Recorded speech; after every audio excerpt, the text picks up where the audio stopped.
ചിത്രം നല്ല വലിപ്പം വേണമെങ്കിൽ നമുക്ക് അതിനെ 4 ഇഞ്ചിലേക്കോ അല്ലെങ്കിൽ ഹൈറ്റ് എത്ര വേണമെങ്കിലും നമുക്ക് അതിനെ വർദ്ധിപ്പിക്കാം.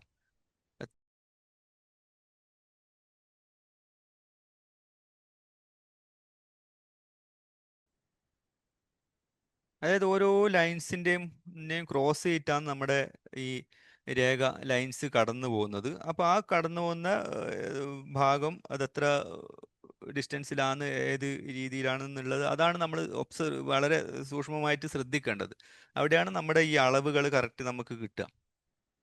ഫേസ് ഒക്കെ വരക്കുന്ന സമയത്താണ് നമുക്കിവിടെ ആ ഒരു കാര്യം വ്യക്തമായിട്ട് നമ്മൾ ശ്രദ്ധിക്കേണ്ടത്. അല്ലെങ്കിൽ നമ്മൾ കണ്ണ് മൂക്കൊക്കെ അളവിൽ വ്യത്യാസം വന്നാൽ നമ്മുടെ വരക്കാൻ ഉദ്ദേശിക്കുന്ന ആളുടെ മൊത്തത്തിൽ തന്നെ ആള് മാറിപ്പോവും.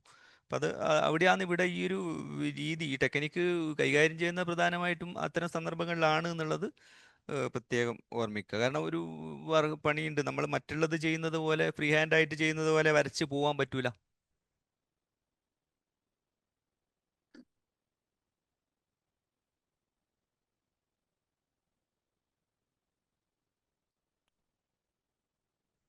നമുക്ക് മുഖങ്ങളൊക്കെ എളുപ്പത്തിൽ ഈ ഒരു രീതിയിൽ വരക്കാൻ പറ്റും. പക്ഷെ മുഖങ്ങൾ വരക്കുന്ന സമയത്ത് നമ്മൾ ഈ കളങ്ങളെ ചെറുതാക്കിക്കൊണ്ട് ശ്രമിച്ചു കഴിഞ്ഞാൽ നമുക്ക് നല്ല വ്യക്തത കിട്ടും. ഈ ഒരു ലൈൻസ് ഞാനിപ്പോൾ 2 ഇഞ്ച് ചെയ്തിട്ടുള്ളതിനെ നമുക്ക് 1 ഇഞ്ചിലൊക്കെ മാറ്റിക്കഴിഞ്ഞാൽ അതിനെ ഡിവൈഡ് ചെയ്തുകൊണ്ട് നമുക്ക് എളുപ്പത്തിൽ ആ ലൈൻസുകൾ കടന്നു പോകുന്ന കാര്യങ്ങളൊക്കെ കുറച്ചും കൂടി ഡീറ്റെയിൽ ആയിട്ട് നമുക്ക് ഇറങ്ങിപ്പോകാൻ പറ്റും.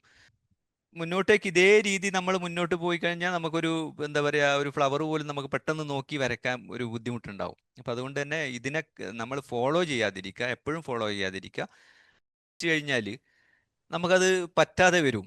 അതാണ് അതിൻ്റെ ഒരു പ്രശ്നം. നമുക്കിവിടെ ഇതിൽ ഈ രണ്ട് ഒബ്ജക്റ്റിൽ നമ്മൾ കാണുന്ന മെഷർ ചെയ്യുന്നത്, നമ്മൾ കാഴ്ചയിലുള്ള ഒരു മെഷർമെൻറ്റ് നമ്മൾ അളവെടുക്കുന്നുണ്ട് അല്ലേ.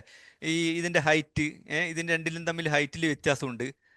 അതുപോലെ തന്നെ ഇതിൻ്റെ വിട്ടിലും വ്യത്യാസമുണ്ട്, കളറിൽ വ്യത്യാസമുണ്ട്, ഇതിൻ്റെ ഹാൻഡിലിൽ വ്യത്യാസമുണ്ട്. ഇങ്ങനെയുള്ള ഒരുപാട് കാര്യങ്ങൾ ഇതിൽ വ്യത്യാസമുണ്ട്. അപ്പോൾ ഇത് രണ്ടും ഞാനിവിടെ ഒരു പ്രതലത്തിൽ വെച്ചിട്ട് വരക്കാൻ ശ്രമിക്കുകയാണ്.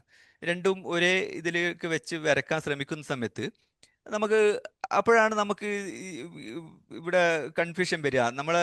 നമ്മൾ ട്രെയിനിൽ റെയിൽ പാളത്തിലൂടെ തന്നെ ഓടിച്ചു പോയി. പക്ഷെ ഇവിടെ നമ്മൾ ഒബ്സർവ് ചെയ്യേണ്ടതുണ്ട്. ഈ രണ്ട് അളവുകളെ കുറിച്ച് നമ്മൾ വ്യക്തമായിട്ട് മനസ്സിലാക്കേണ്ടതുണ്ട്, കാണേണ്ടതുണ്ട്. അപ്പോൾ ആ സമയത്താണ് നമുക്ക് അവിടെ പ്രശ്നം വരിക.